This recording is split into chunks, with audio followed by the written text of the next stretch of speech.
Welcome today to Meet Our Founders, our series of episodes where we interview some entrepreneurs who share their experience, the challenges they are facing, and also the advice they can give to other founders. Today, I'm glad to be with Gaël Seydoux, who is the CEO of Emova, and who also worked in welcome companies such as Sony and Ubisoft. First of all, we would like to know a little bit more about you, Gaël. So can you briefly introduce yourself? Tell us where you are from and your background, for example, in visual effect and digital innovation. Okay, hello Audran. Thank you for hosting me. I'm very happy to share my experience and work in the past experience. So first, I'm 57 years old. I've got 3 children, lovely wife. That's for my private life. And then on the working life, I've been working for 30 years in the visual effects, gaming, and also research. I started as a 3D graphic designer. Then I soon managed teams to do visual effects, first in France for almost 8 to 9 years, and then in England, in London, at Double Negative. So a bit of a background in the film industry, and then I moved to the gaming industry. So for Sony for 1 year, where I was the art producer of 8 Days, a flagship title for the PS3. Then I moved back to France and worked for Ubisoft for 9 years as a game producer. I worked on Red Steel 2, I worked on Draw Some Tablet, I worked on Raving Rabbit Ride, a VR game.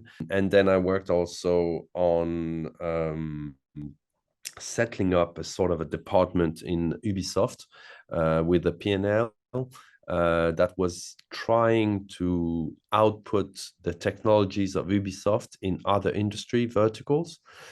So we worked for the automation, we worked for the health industry. We released Bipolife. Bipolife is a game for bipolar patients. And then after this 10 years in the gaming industry, I moved to research and joined Technicolor in Rennes, in Brittany. So I settled in 2015 in Rennes and overlooked the research and innovation immersive lab. So we're working on technologies such as augmented reality, virtual reality, digital human, and also light fields, so anything related to volumetric videos or holograms, stuff like that. And then after some years there, nearly 6 years, we were bought by InterDigital, and I convinced InterDigital to spin off and create Emova. And Emova is the first virtual try-on solution based on your realistic avatar, using smartphone technology, cloud technology, and deep learning AI/machine learning technology. We do a lot of things such as anything related to the face, so makeup, glasses, jewelry, accessories, hat, caps, and we're moving also to the hand, basically doing jewelry and watches.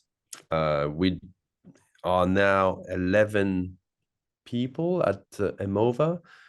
We have a split team between France, Finland, and Korea. And I think I may stop here because you might have some other questions. Thank you for this nice introduction. So what inspired you to start Emova? What was like the idea at the beginning? I think I had in my DNA the will to entreprendre, to really do a step further. I did in my career a lot of entrepreneurship, and I wanted to do entrepreneurship. So, exploring more risky situations, doing my own project, and starting from a blank page, white, really blue ocean, starting from scratch. That's the first reason. The second reason was that with my background in visual effects and gaming, I had the sensation, and it was confirmed, that all those technologies could be used in other verticals. And I buy online stuff, and most of the time I cannot try on those, sneakers, those trousers, glasses, whatever. And I thought that combining the technologies from visual effects and gaming industry with a virtual try-on user experience online on a website could be a good match. And so I started to, think about that idea. I met a lot of people. I started with my associates to really elaborate around this idea of virtual try-on, and then I basically started this startup, and very quickly met with people that were in the same line of thinking, and the reason I think also was that mainly in in today's big technologies, we consume a lot of energy first, because we use smartphone technology. We use also a lot and extensively cloud rendering and cloud storage. So I thought, if I start this idea of virtual try-on, I have to be sure that our footprint, carbon footprint and sustainability footprint was thought of very deeply. So the first thing I did was to contact Carnot Computing, our partner. So Carnot is an interesting company. They built hardware, putting a lot of graphic cards on top of each other. And when we render, so our solution use extensively cloud rendering, GPU rendering. And so when we render, those graphic cards heat. And so what they've very innovatively thought of was to put a pipe, a water pipe, across those graphic cards, and get a heated warm water that can be used in heating buildings, heating swimming pools, heating and be used also for the agricultural industry. So I thought that was a nice partnership to have, and so that was my first step, to find a way that if we were to develop Emova, we wouldn't be making those carbon footprint higher. The second idea was also for us to think about the user experience. Today, when you buy online, maybe 3 times out of 5, you will send back the stuff because it doesn't fit you, because you don't like it, because you don't have, the user fit.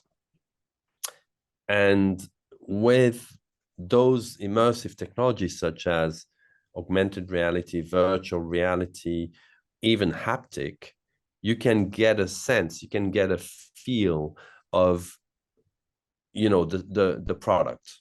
And so my idea was to implement this virtual try-on experience very close to the user, and very quickly with the team we found that with a few images, using extensively AI, we could rebuild, we could recreate their 3D avatar.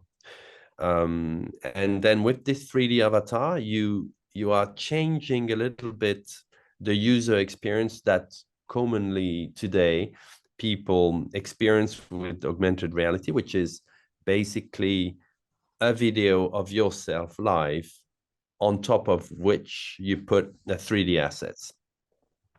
And that has limitation. And with our technology, with the 3D avatar, you look at yourself differently. It's a bit like the side mirrors in your bathroom.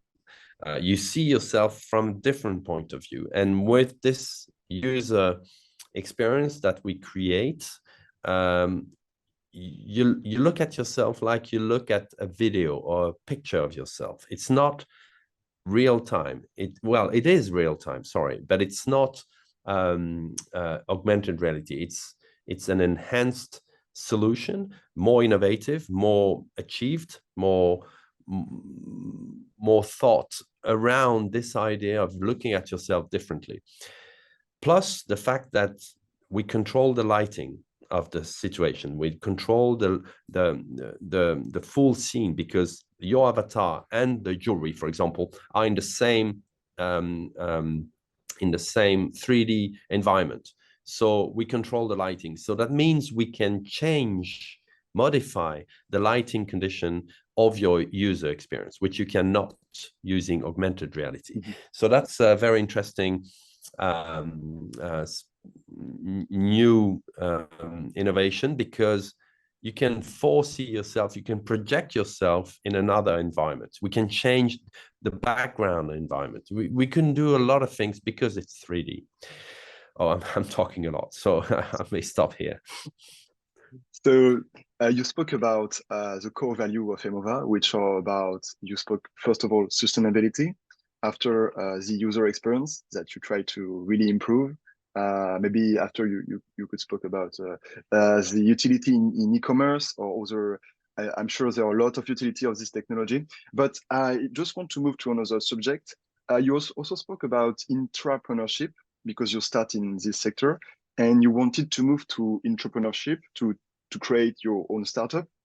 So my question is about the challenges you face right now, because I'm sure to move in the creation of your own startup, it's not the same problem at all. So could you explain like the challenges you are facing right now and how you overcome them, and also if you have some lessons to share to other people, other founders?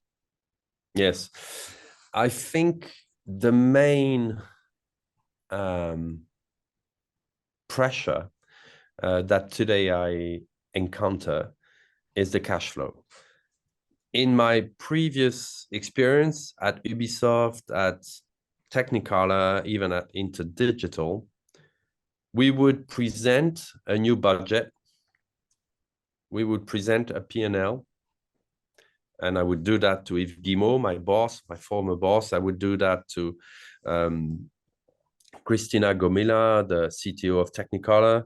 She was my boss at that time. So I would present my plan for the year. I would say, I need this, this, this. I need that amount of money.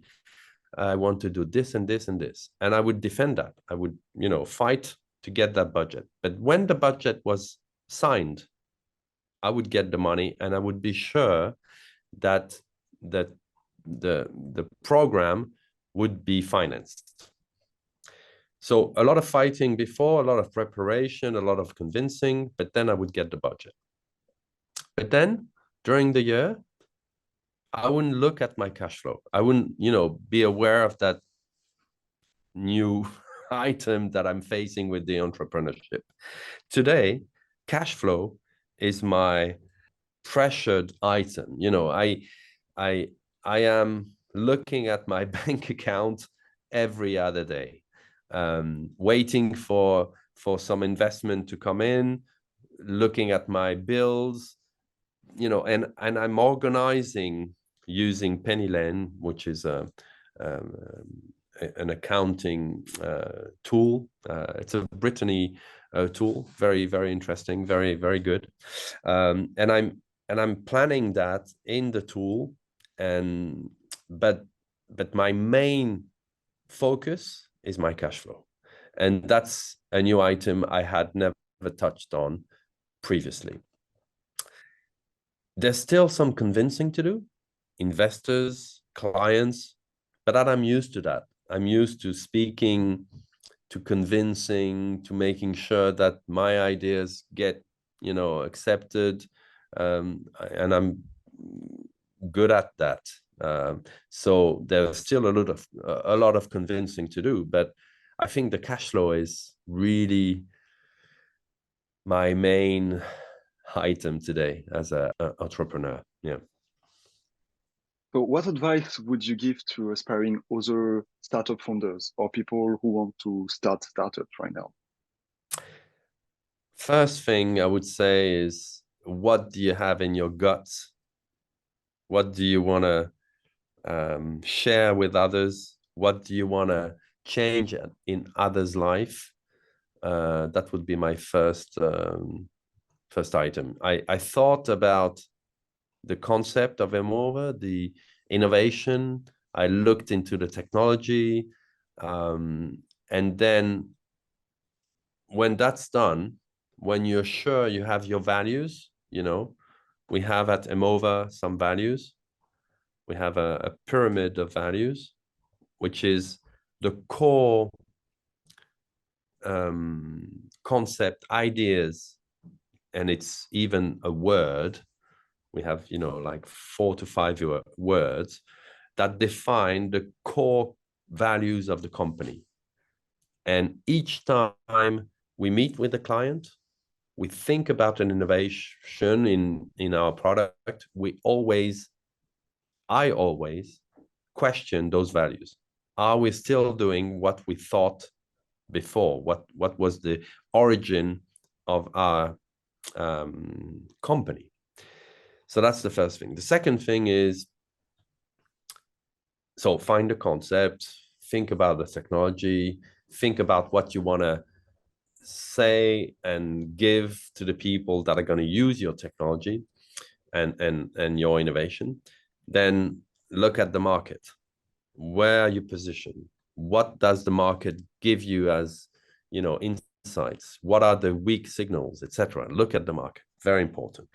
When I was working at Ubisoft, we would build a team of 4 people: a game designer, an engineer, an artist, and a business/marketing.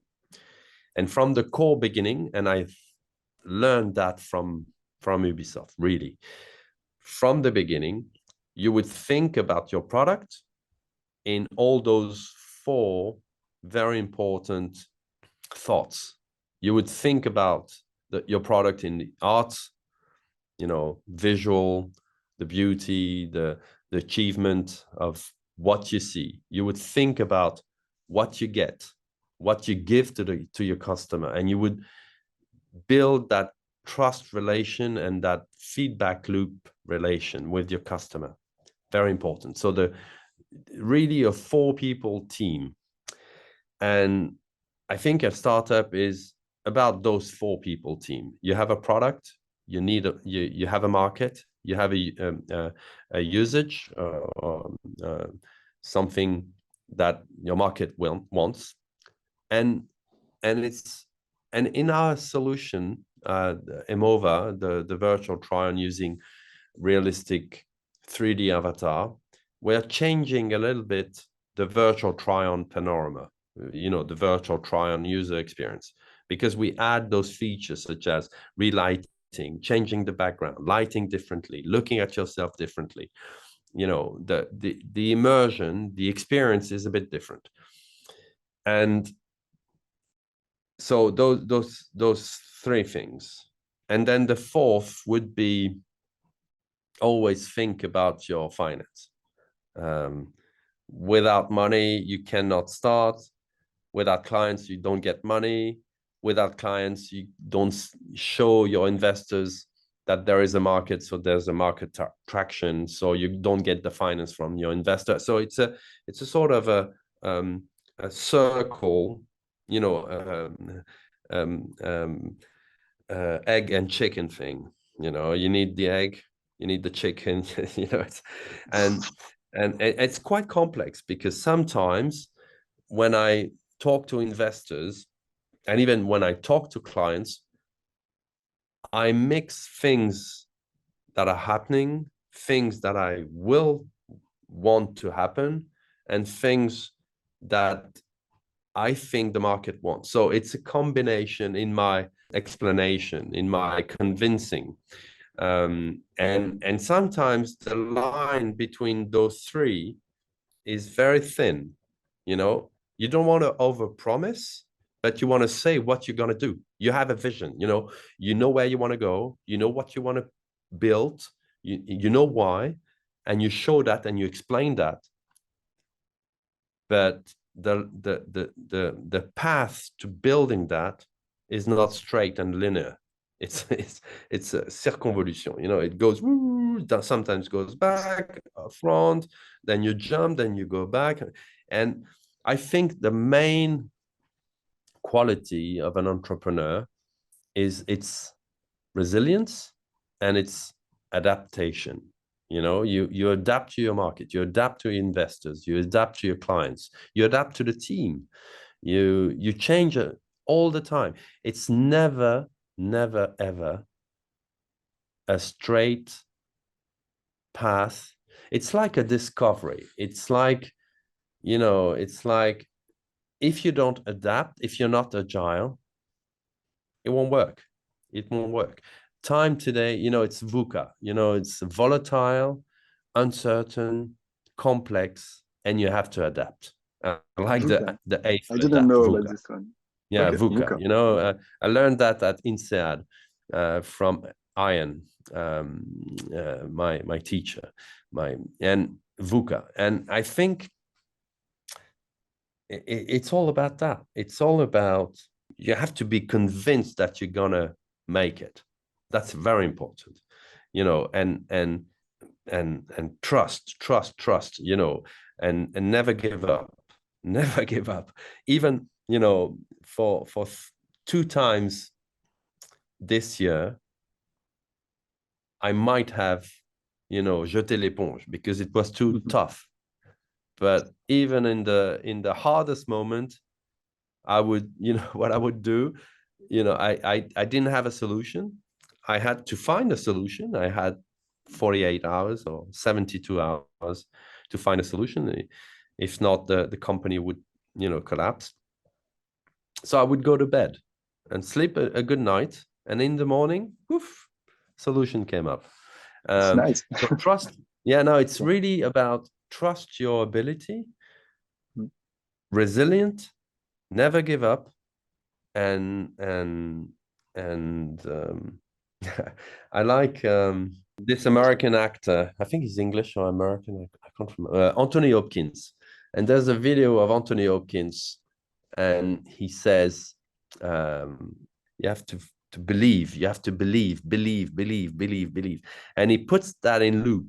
Believe. And I think that's the key. Believe in yourself. Believe in the future. Believe in what's happening around you, and still believe, and it's gonna happen. I'm convinced. Thank you very much. You're welcome. A lot of advice. Yeah. It's great. How has you been your experience with Founders Lair, and in what ways has it supported your startup growth? And maybe you can speak about KSGC. Yeah, of course. It seems that it's an open road now for us.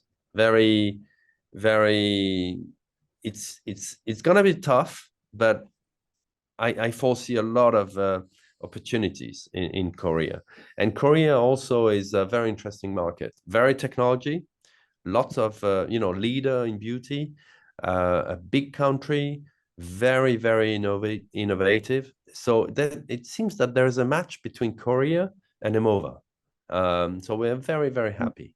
And I hope that what we do in Korea has some repercussion in France as well, and we can say that starting a startup can very quickly expand worldwide. And our solution is really a worldwide solution. It works in every country, every language.